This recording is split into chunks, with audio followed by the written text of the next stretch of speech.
Mengapa peraih Nobel dalam bidang sains jarang dari kaum muslim? Apakah muslim diajarkannya untuk menjauh dari sains? Kita membedah lebih dalam akal ini. Kalau kita melihat ilmu pengetahuan atau ilmu alam, itu terdapat ukuran yang dipakai untuk memberikan pengakuan. Apakah seorang ilmuwan keren atau tidak di era kontemporer atau modern ini, yaitu ada yang namanya Nobel. Hadiah Nobel itu diprakarsai oleh orang yang namanya Alfred Nobel. Beliau orang Swedia. Beliau dulu ahli dinamit, ahli kimia, insinyur yang sukses dan kemudian menjadi kaya banget. Kesuksesannya membuat salah satu penyesalan dalam dirinya karena dinamit dipakai bukan untuk bagian dari alat tambang atau konstruksi, namun banyak juga dipakai untuk membunuh manusia. Penyesalan yang dalam tersebut akhirnya membuat dirinya ingin mengkontribusikan seluruh kekayaannya kepada ilmu pengetahuan. Nobel menyediakan dana untuk memberikan pengakuan apresiasi kepada siapapun di seluruh dunia, dimulai di tahun 1901. Lebih dari 100 tahun yang lalu untuk bidang fisika, kimia, matematika, biologi, ekonomi, sastra, dan perdamaian. Jika kita kupas, itu ada bidang sains, ada bidang non-sains hadiah Nobel tersebut. Dalam 121 tahun terakhir, dalam sains, penghargaan diberikan sudah 631 kali dalam bidang sains saja. Dan dari 631 itu, 66% dimenangkan oleh orang Kristen, 24% dimenangkan oleh orang Yahudi. Lalu, berapa persenkah yang dimenangkan oleh orang Islam? Yaitu hanya 0,5% dari 631 hadiah Nobel tersebut. Persisnya hanya 3 orang muslim dalam 121 tahun. Dan yang pertama kali itu dimenangkan di tahun 79 oleh seorang ilmuwan fisika yang bernama Abu Salam, orang Pakistan. Dan itu pun juga dia sharing dengan ahli fisika lainnya yang namanya Stephen Wilbert, orang Yahudi di Amerika. Yang kedua adalah orang Mesir dalam bidang kimia. Yang ketiga adalah orang Turki juga dalam kimia juga. Sahabat, Anda tahu populasi muslim di dunia berapa persen dan berapa jumlahnya? Untuk populasi dunia yang saat ini kira-kira 7,8 miliar, populasi Islam atau Muslim itu 1,8 miliar, kurang lebih 23%. Kaum Nasrani Katolik itu totalnya 2,5 miliar dari populasi dunia, kurang lebih 33%. Pertanyaan saya, mengapa orang Muslim yang merupakan 23% dari populasi dunia hanya bisa memenangkan 0,5% hadiah Nobel dalam bidang sains? Nah, kalau kita berpikir mengenai ilmuwan dalam era kontemporer, nama-nama yang muncul siapa saja? Isaac Newton di abad 17, Albert Einstein, kemudian Aristotle kira-kira 2000 tahun yang lalu Charles Darwin, Nikola Tesla, Marie Curie yang merupakan seorang perempuan Yahudi dari Polandia lalu mengungsi ke Prancis dan menang 2 Nobel. Nah, jika kita perhatikan semua itu nama-nama Eropa, tidak ada nama Timur Tengah, nama Afrika atau nama Asia. Dan yang menjadi catatan penting dalam sejarah atau mungkin sengaja tidak dimunculkan ke permukaan adalah Islam sesungguhnya pernah memiliki dan mengalami masa kejayaan. Yang pertama adalah zaman Umayyah yang dimulai pada tahun 661, tepatnya 29 tahun setelah Nabi Muhammad meninggal. Itu berbasis di Damaskus.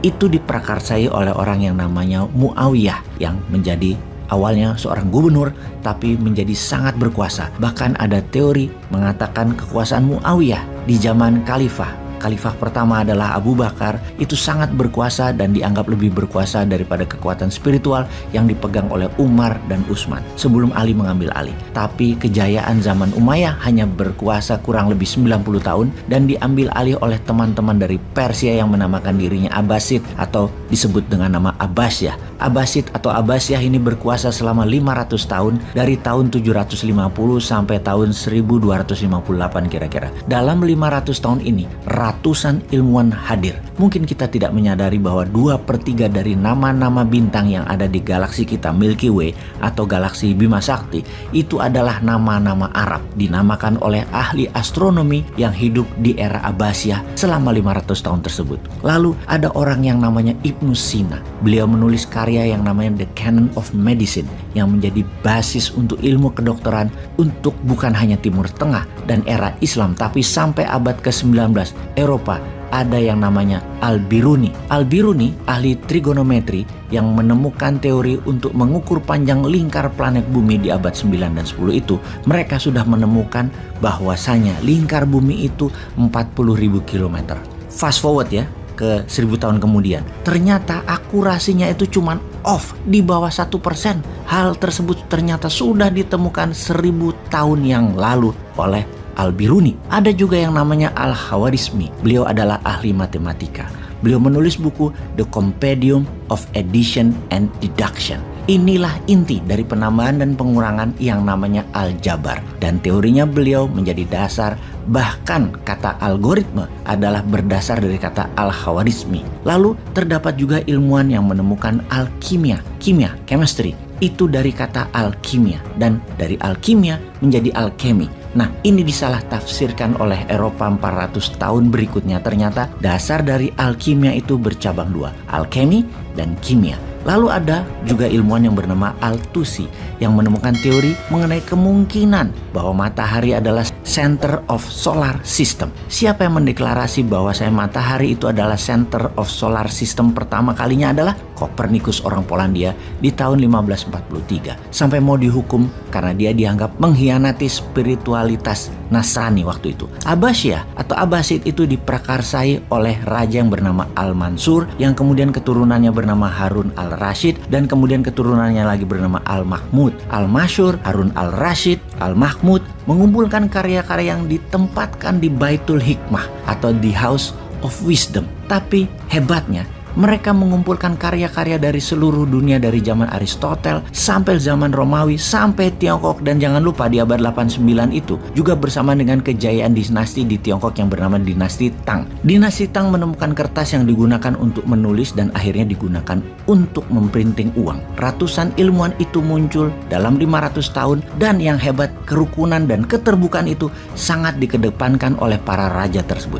Mereka mengundang orang Yahudi, orang Kristen, orang Islam, bahkan ateis. Bahkan ada pemimpin Baitul Hikmah tersebut atau di House of Wisdom tersebut adalah orang Kristen. Selama mereka mengerti substansinya Baitul Hikmah itu apa, hak itu bisa diargumentasikan bahwa di zaman Abbasiyah itu adalah zaman pertama di mana meritokrasi dikedepankan. Tidak perlu warna kulitnya apa, agamanya apa, yang penting tepat, faham, pinter, dan bijak. Dan hebatnya lagi ilmu pengetahuan di zaman Abbasiyah itu, prakondisinya adalah pengetahuan matematika. Anda bekerja sebagai PNS, mau bikin startup, mau kerja sebagai guru, mau melukis, itu harus mengerti matematika. Namun sayang pada 1258 runtuh, dihantam oleh Hulagukan, keturunan Genghis Khan, salah satu pangeran dari kerajaan Mongol, menghancurkan Baghdad, ibu kota Abbasid. 1 juta manusia meninggal waktu itu. Jutaan buku yang ada dibakar, dihancurkan, dibuang, dan lain-lainnya. Itu merupakan titik infeksi yang menyebabkan menurunnya kejayaan Islam.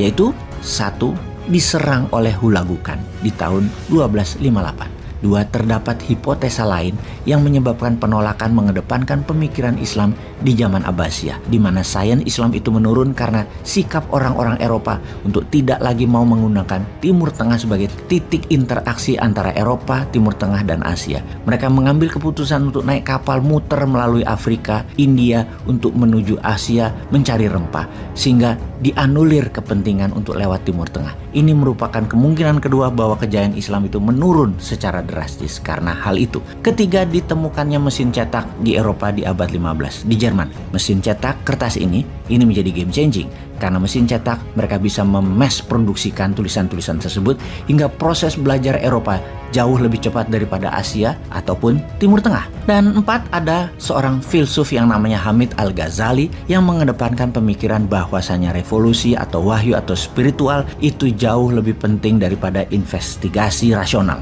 Kalau disederhanakan, peribadatan lebih penting daripada amalan duniawi. Jadi, ini adalah 4 kemungkinan atau sebab mengapa zaman Islam itu tiba-tiba menurun. Selanjutnya, era zaman Ottoman yang dimulai 1299 dan berakhir di 1922, 700 tahunan. Kesultanan yang ada di Ottoman itu hancur setelah Perang Dunia Pertama berakhir, yaitu di tahun 1918. Tapi bedanya di zaman Ottoman, walaupun kental dengan keterbukaan, mereka itu tidak kental dengan mengedepankan sains serta teknologi. Jadi kita simpulkan sekarang, sesungguhnya jika kita mengedepankan sains, ini bukan mengenai Muslim Science, ini juga bukan mengenai Kristen Science, ini lebih mengenai science of mankind, ilmu pengetahuan untuk seluruh umat manusia. Untuk itu kita harus segera membangun House of Wisdom, Baitul Hikmah yang baru, berbasis keterbukaan, kesetaraan, tidak mengkotak-kotakan manusia, dan pastinya membuka hati selapang-lapangnya. Itulah New Mind.